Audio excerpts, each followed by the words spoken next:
zueire. Bueno, eskerrik asko, gaur hemen egoteagatik, bakigu lankargaz oso beteta zabiltzatela udaletan, eta benetan, eskertzen da tartetxo hau hartzea, hitzartzea hauxe prestatzeko, eta, gaur hemen dauzkagu Agurtzane Aizpea Otaegi, Errenteriako alkatea, eta Agurtzane Solaberrieta, Usurbilgoa. Eta, bien artean pixkat, pandemia honek udaleetan sortu dituen behar eta erronka berriei komunitatea kontuan hartuz eta herri hezitzailearen ikuspegi batetik ematen ari diren erantzunen inguruan hausnartuko dugu pixkat beraiekin, bai? Eta gero berriro ere, galdera tarteantzat tartetxoa irikiko dugu. Orduan, nahi dezuenean.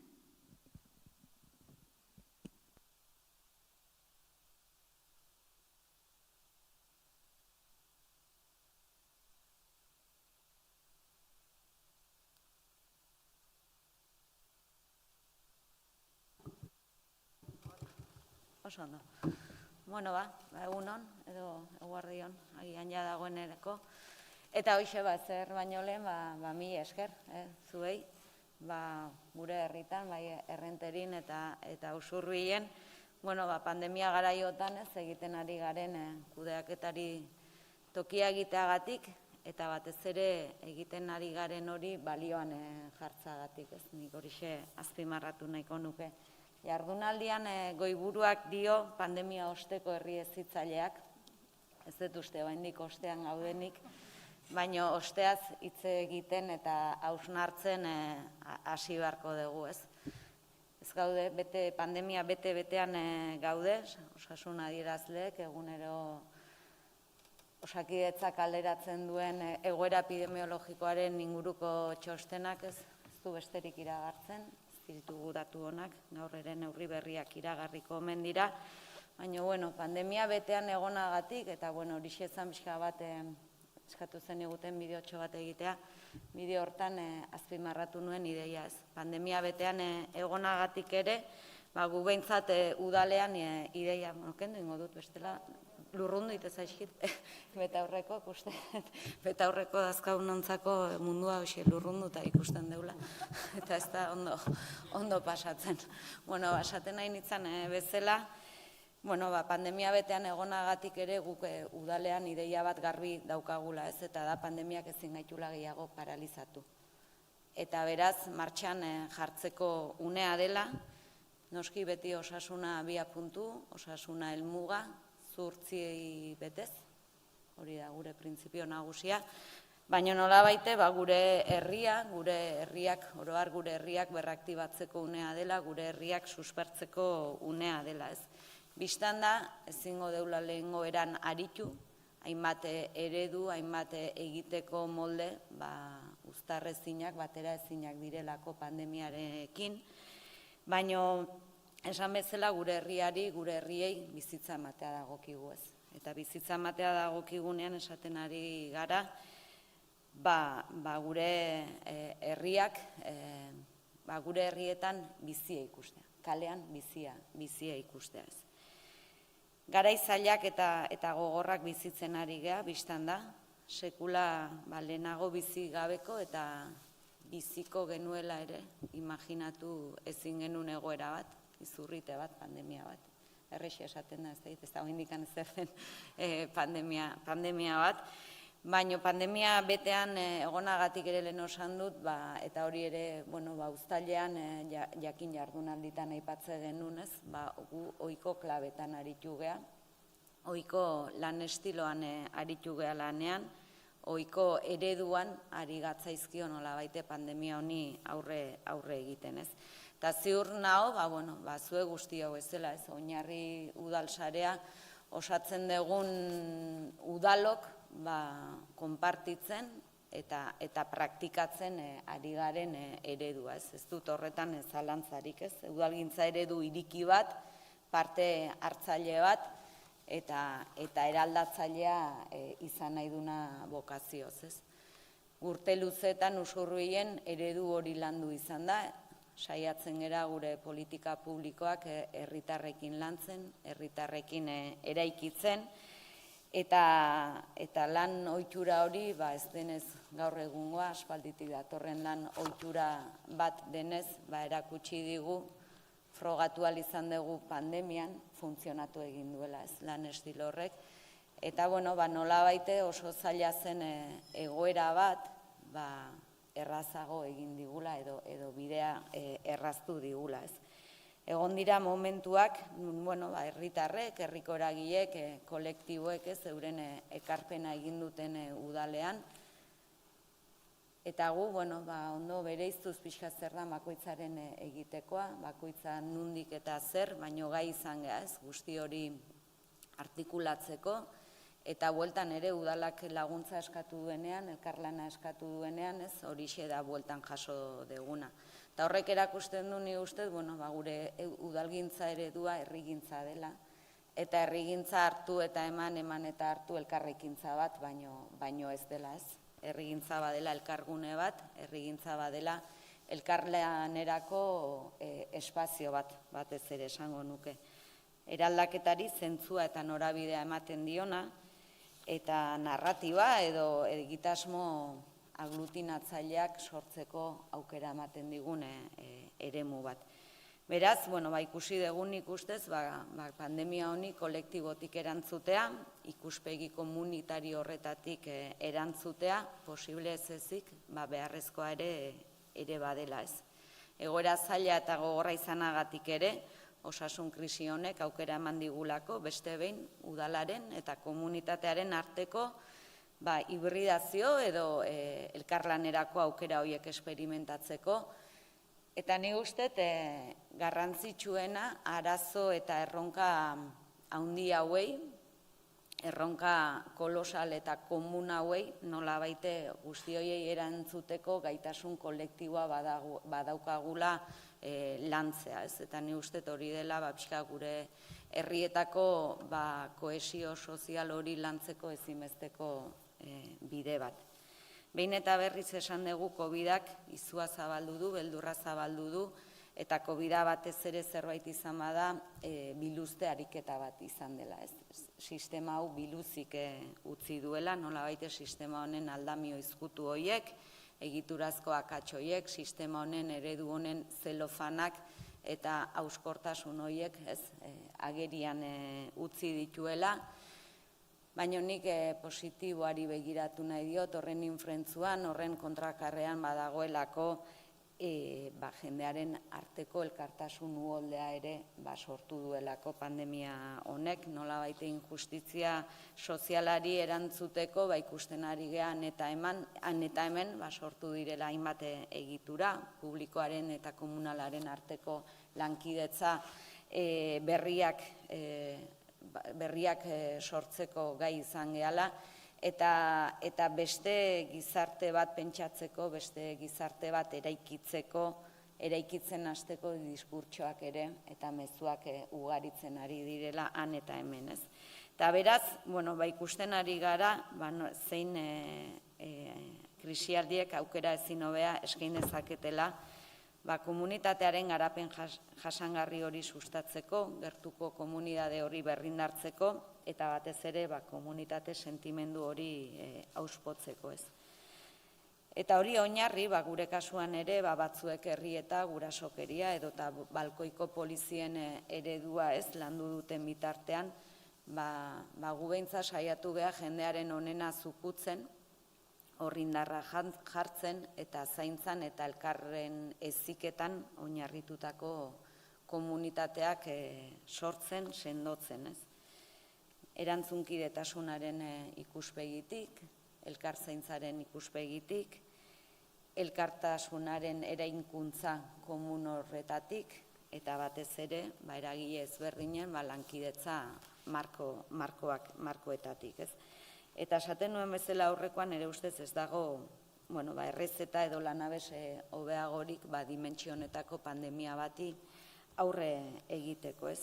Uste dut hori lortzen badugu, ez degula soilik lortuko pandemia bati aurre egiteko gaitasuna handituko, uste dut, gu guztiok hobeto bizitzeko gaitasuna bera eta aukera bera ere bai, eta baldintzak ere eraikiko ditugula ez. Baina biztan da, gauza guzti hauek ezin dutela soilik asmo hauek nola baita esan diskurtso hutsalean geratu. Diskurtsoari praktika gehitu bertzaio, azken batean guzti horrek gure jendearen eguneroko bizi moduan, eguneroko behar horietan eraginik ez badu, diskurtso hutsalean geratzen delako asmo on guzti hauek ez. Eta horregatik, eskatu zenidaten pixka bat ere zer egin dugun horretan indarra jartzea, eta pixka bat ere azalduko dut, esan bezala udalgintza egiteko eredu horretatik, estilo horretatik eta asmo horretatik pixka batez zer egin dugu. Eta zentzu horretan, esan guk lehen unetik, batez ere non jarri dugun begirada, kolektibo zaurgarrienen gainez jarri dugu begirada. Krisiaren aurretik ere hortzeuden, ez dira batean sortu ez kolektibo zaurgarri horiek, krisiaren aurretik ere hortzeuden, baina egia da krisi honek are ikusgarriago egin ditula kolektibo hauek ez. Eta esango nuke, udaletan diodan bezala hor jarri dugula arreta lehen unetik, beste inoren zain egon gabe. Eskumena gurea izan edo ez izan. Premia benetan egoera horiei erantzutea zelako, ez? Eta erakutsi dugu oso baliabide mugatuak baditugu ere, baina herritarrekin lankidetza markoak eratuz, sinergia horiek sortuz, posible dela lokaletik erantzutea. Nik uste, beste erakunde eta instituzio askok gaitasun eza erakutsi duten bitartean.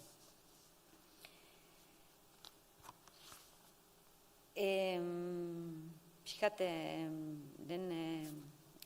zer horretan, hainbat herritan sortu ziren zaintzasareak eta gure herrian ere gai izan ginen, esan bezala, urtetan landu izan dugun bide horren ondorioz gai izan ginen 24 ordutan gure herriko bolondrez sarearen egitasmoa landu, sortu eta martxan jartzeko ez. Gogoan dut alarma egoera dekretatu zen egun horretan, larunbat horretan, kasik egun osoa eman genuela gure udaletxeko udalbatza aretoan, udal gobernuko kideok, oposizioko zinegotziak, udalangileak, merkatariak, merkatari elkartetako kideak, zein bolondrez honetan parte hartzeko preseuden herritarrak bilduta,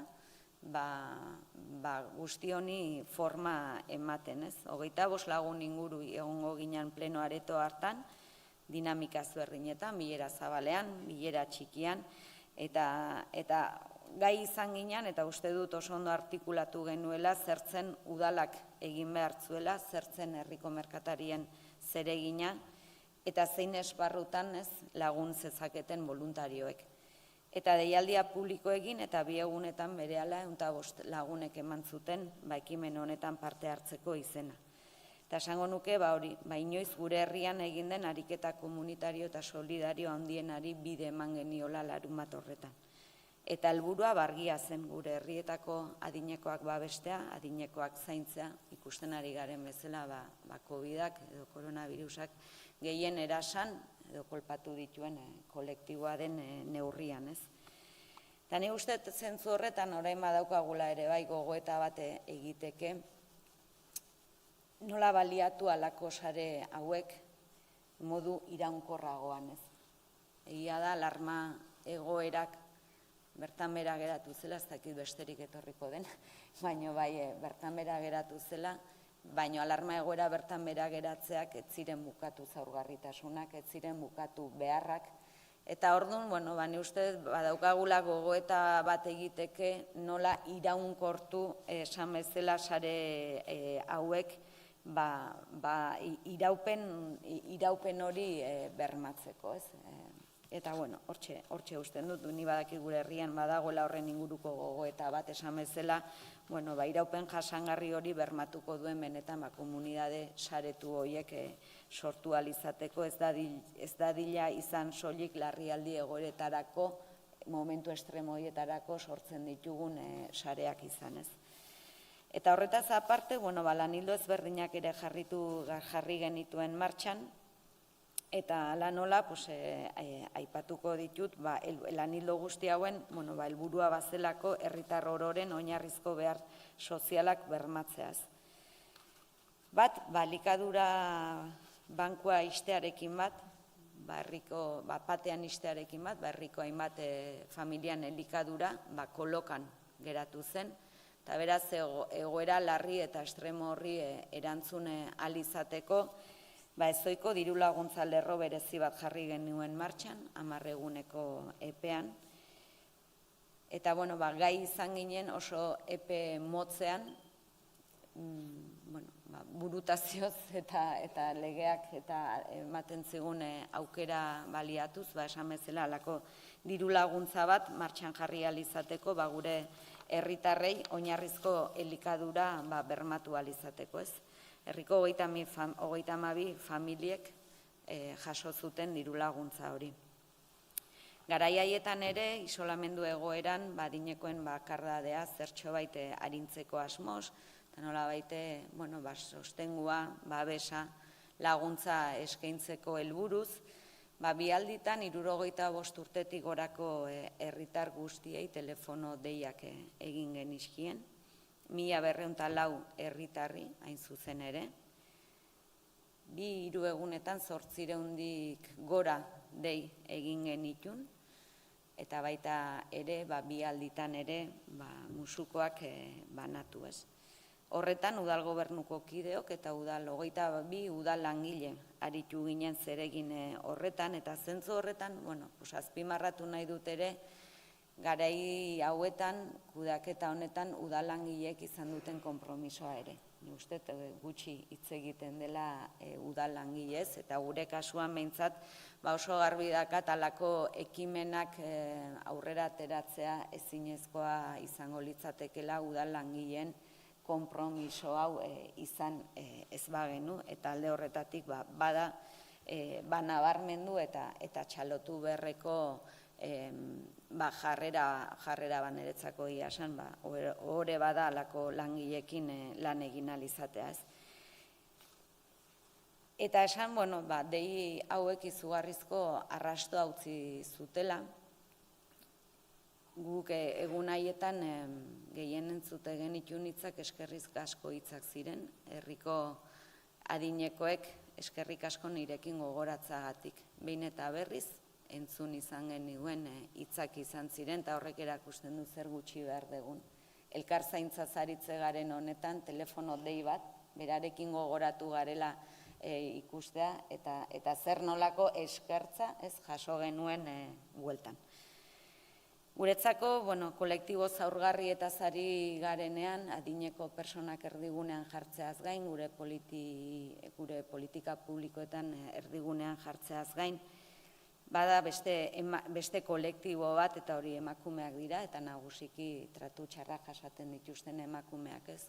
Etxea zen garai haietan gure gotorleku, gure babes toki, eta emakume askorentzako etxea etzen babes toki, eta bazen hain zuzen ere arrisku toki ez.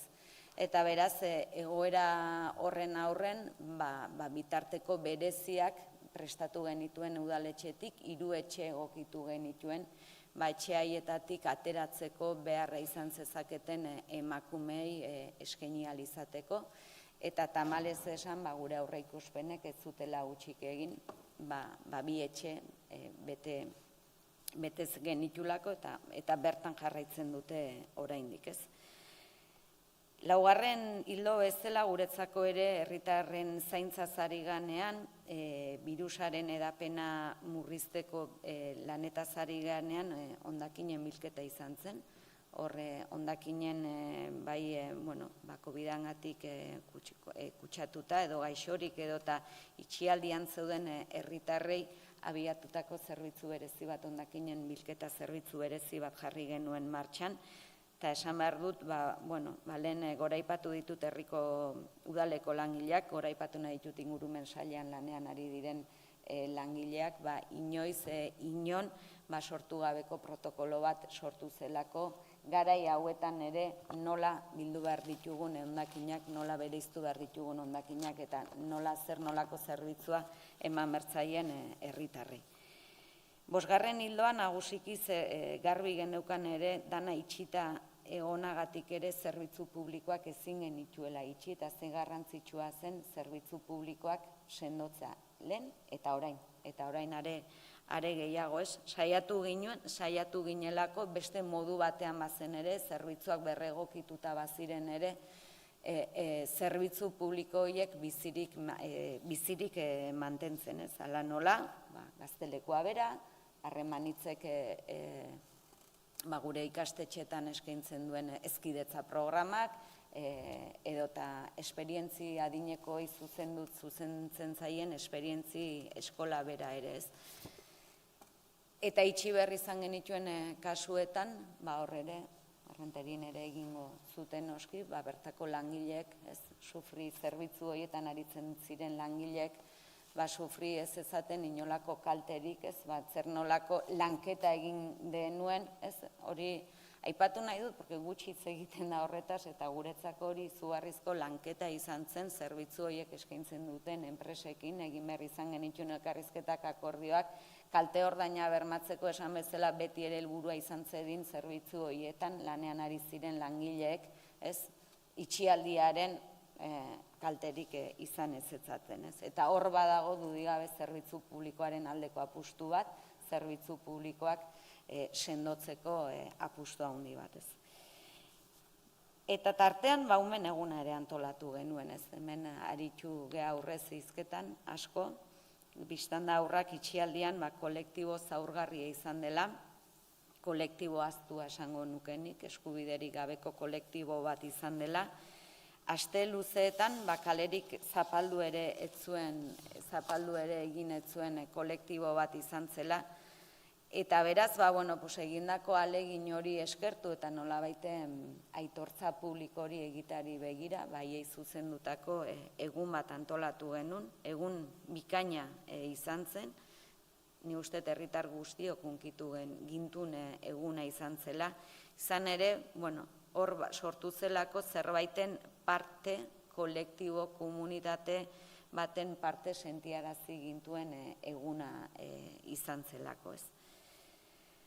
Bistan da orain beste ataka eta tenore batean gaudela, ez gaude alarma egoera betean, normaltasun berria deitzen dioten egoeran gaudela, eta esan behar dut, konfinamendua oso egoera estremoa eta larria izanagatik ere, agian kudeaketaren ikuspegitik orain begiratuta, berrazaten iruditu zitzaidan, gerora etorri ziren, deseskalada eromen horrekin alderatuz, eta oraingo egoerarekin ere ez. Nik uste dudalako benetan, hemen aipatu da, dena berrantolatzeko, dena berpentsatzeko, dena sormenerako garaiak direla. Eta beraz uste dut erronka handiak ditugula aurrean, eta nik, egia da krisilatzak datozkigula, baino krisialdi guztiek dituzte mehatxuak,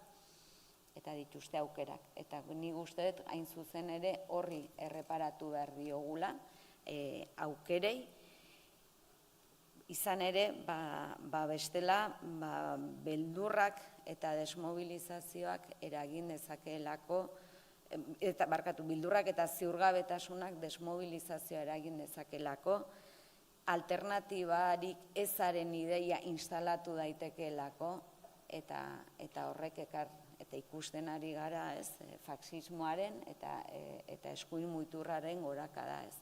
Eta beraz horren aurren, uste dut, aukera horiek baliatu behar ditugula, bestelako gure politika publikoak, gure ereduak, eraldaketaren mesedetan benetan kokatzeko, ez. Hemen, gainera, askotan uste gainera tokatzen zaigula bestelako pedagogia bat egitea osasunaz ari geanean. Ni uste dut herritarren osasuna jokoa dagoenean egia da dena dela zailagoa, baina uste dut bestelako pedagogia bat egin beharko genukela osasuna ez delako soilik gaixotasun gabezia bat ez.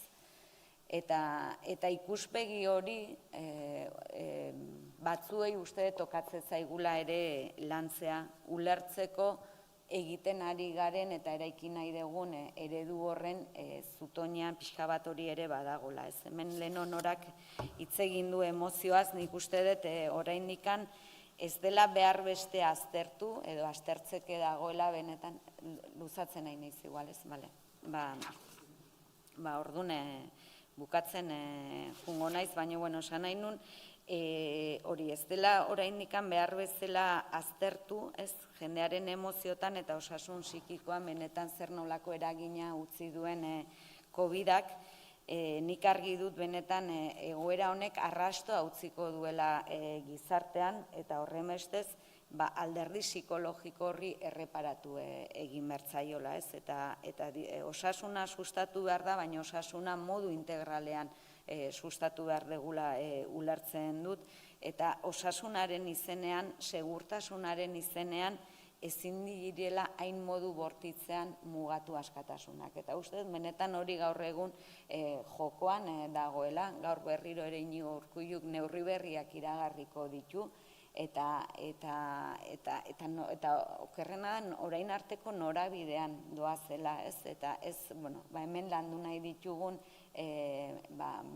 norabide horretan, eta zer nolako ikusten dugun, egunerokoan zer nolako beharra duten umeek, helduek, adinekoek parte hartzeko, sozializatzeko, eta guzti horri bide eman behar diogula, ez norak esaten zuen, distantzia, segurtasun distantzia ez dadia distantzia soziala bihurtu ez. Baina uste momentu honetan hori klabea dela. Aste honetan justu, Ana Galarragak idazten zuen berrian, ez antza munduko osasun erakundeak egindako ohartarazpen baten inguruan, eta jadanik esaten ari dira, orain arte hartutako neurriak ez direla eraginkorrak, sortzen ari dela nolabaite desatxikimendu bat, apatia bat gizartean, eta berak emandako datuen arabera esaten zuten 60%ak baino gehiago dutela jadanik neke emozionala eta apatia, eta ni uste gure inguruan ikusi besterik ez dagoela benetan jabetzeko horrela dela eta hartzen ari diren neurrien eraginkortasuna zalantzan jartzen aidala, ez? Eta beraz, eskatzen zula, munduko osasun erakundeak eskatzen ari dela, benetan behar zientifikoak, sozial eta politikoak aintzat hartuz, neurri onargarriagoak diseinatu behar direla eta batez ere herritarren parte hartzea dela sustatu behar dena neurri hoien diseinuan, neurri hoiek onargarriagoak izan daitezen, ez.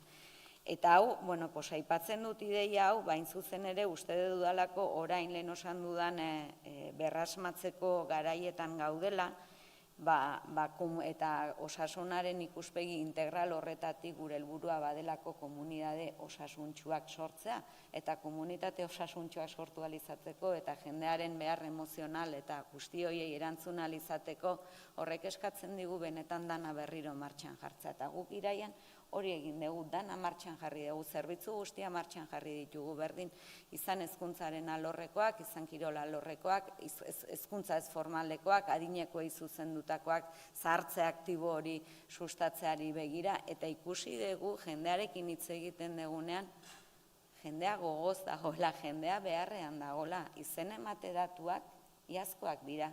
Ez da egon, ez dira gutxitu datuak, eta ni uste hori badela zerbaiten seinalez. Bildurra dago, baina bildurra hori kudeatzen